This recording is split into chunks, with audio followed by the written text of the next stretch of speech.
Deputy floor leader Sabitha Indra Reddy గారు ఉన్నారు. BRS ఎల్పీకి సంబంధించి మాట్లాడదాం.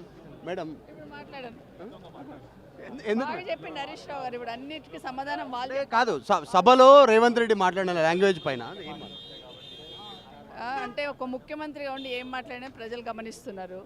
అసెంబ్లీ కాదు ఏదైనా కూడా అదే భాషతో మాట్లాడుతుండే. ఇప్పటికైనా ఆ పదవికి గౌరవం పెరగాలంటే భాష మార్చుకోవాలి. Deputy floor leader Sabitha Indra Reddy గారు ఉన్నారు. బీఆర్ఎస్ ఎల్పీకి సంబంధించి మాట్లాడదాం. మేడం మాట్లాడను ఎందుకు బాగా చెప్పిండు హరీష్ రావు గారు. ఇప్పుడు అన్నిటికీ సమాధానం వాళ్ళే. కాదు సభలో రేవంత్ రెడ్డి మాట్లాడిన లాంగ్వేజ్ పైన అంటే ఒక ముఖ్యమంత్రిగా ఉండి ఏం మాట్లాడినా ప్రజలు గమనిస్తున్నారు. అసెంబ్లీ కాదు ఏదైనా కూడా అదే భాషతో మాట్లాడుతుండే. ఇప్పటికైనా ఆ పదవికి గౌరవం పెరగాలంటే భాష మార్చుకోవాలి. Deputy floor leader Sabitha Indra Reddy గారు ఉన్నారు. బీఆర్ఎస్ ఎల్పీకి సంబంధించి మాట్లాడదాం. మేడం మాట్లాడను ఎందుకు బాగా చెప్పిండు హరీష్ రావు గారు. ఇప్పుడు అన్నిటికీ సమాధానం వాళ్ళే. కాదు సభలో రేవంత్ రెడ్డి మాట్లాడిన లాంగ్వేజ్ పైన అంటే ఒక ముఖ్యమంత్రిగా ఉండి ఏం మాట్లాడినా ప్రజలు గమనిస్తున్నారు.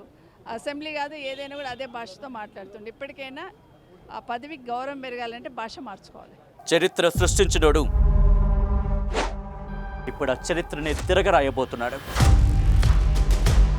అబద్ధాల గోడల్ని బద్దలు కొట్టి నిజాలను రాగా మీ ముందుంచబోతున్నాడు. నిజమైన వార్తల కోసం వెంటనే డౌన్లోడ్ చేసుకోండి రా యాప్ని.